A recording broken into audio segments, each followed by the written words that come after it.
Bismillahirrahmanirrahim. Assalamualaikum warahmatullahi wabarakatuh. Alhamdulillahi rabbil alamin. Selalu kita panjatkan kehadirat Allah subhanahu wa ta'ala. Salawat semoga selalu tercurahkan kepada baginda Nabi besar Muhammad sallallahu alaihi wasallam. Allahumma salli ala sayyidina Muhammad wa ala ali sayyidina Muhammad. Saudaraku SM Channel Populer yang mudah-mudahan selalu dalam lindungan Allah subhanahu wa ta'ala. Sebagai seorang muslim, kita tentu yakin akan datangnya hari akhir. Karena pada dasarnya, kehidupan di dunia hanya sementara sebelum selanjutnya menapaki kehidupan di akhirat kelak. Setelah di dunia, manusia akan melanjutkan fase kehidupan di akhirat. Tentu saja, di fase ini kita semua menginginkan untuk bisa menikmati surga. Oleh karenanya, selama di dunia, hendaknya kita mempersiapkan diri agar kelak menjadi manusia terpilih yang bisa menghuni surga Allah subhanahu wa ta'ala. Saudaraku rahimakumullah, Rasulullah Shallallahu alaihi wasallam menyebutkan ada 7 golongan yang akan mendapatkan naungan di hari akhir nanti. Siapa sajakah orang yang mendapatkan naungan di akhirat kelak? Mari kita simak. Yang pertama, pemuda yang taat ibadah. Masa muda seharusnya bisa dimanfaatkan untuk melakukan banyak hal positif. Salah satunya meningkatkan ibadah kita. Namun kenyataannya, tidak sedikit orang yang memakai masa muda mereka untuk menikmati kesenangan dunia hingga jauh dari Allah subhanahu wa ta'ala. Bahkan terkadang ada yang berpikiran untuk menunda ibadah karena bisa dilakukan di masa tua nanti.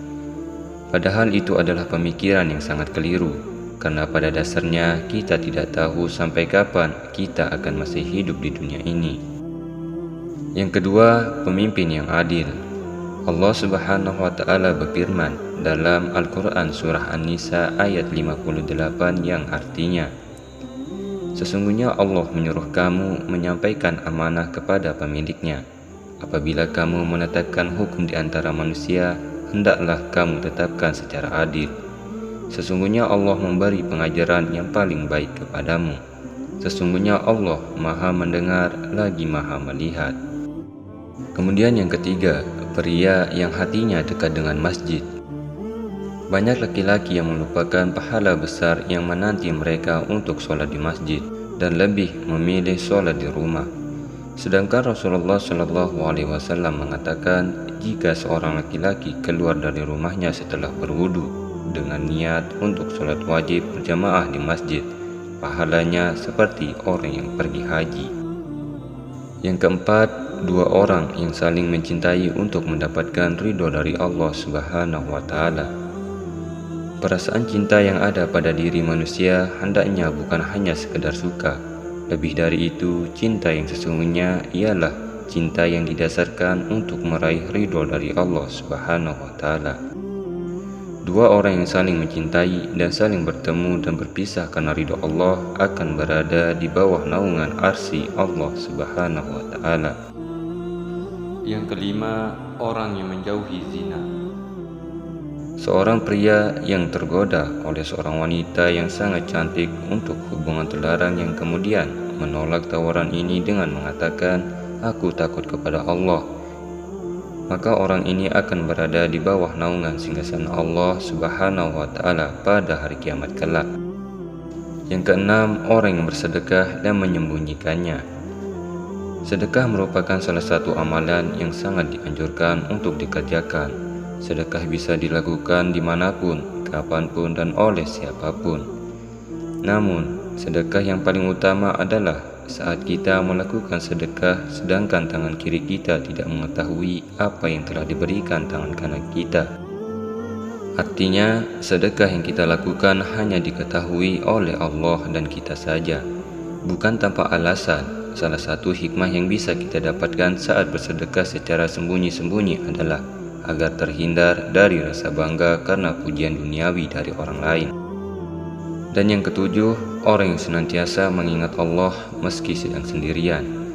Saat seseorang sudah menempatkan Allah di dalam hatinya, maka dimanapun dia berada, ia akan selalu mengingat Allah, tidak terkecuali ketika sendirian. Semakin sering kita mengingat Allah, maka kita akan semakin merasakan begitu dekatnya Allah dengan kita. Tidak hanya mengingat, alangkah lebih baiknya kita juga memperbanyak muhasabah diri dengan beristighfar, berzikir, membaca Al-Quran, dan melakukan amalan-amalan lain sebagai bentuk ketakwaan kita kepada Allah Subhanahu wa Ta'ala. Saudaraku rahimakumullah, itulah 7 orang yang akan mendapatkan naungan dari Allah Subhanahu wa Ta'ala kelak di akhirat. Semoga video ini bermanfaat untuk kita semua serta dijadikan amal jariyah oleh Allah Subhanahu wa Ta'ala. Amin ya rabbal alamin. Akhirul kalam, wabillahi taufiq wal hidayah. Wassalamualaikum warahmatullahi wabarakatuh.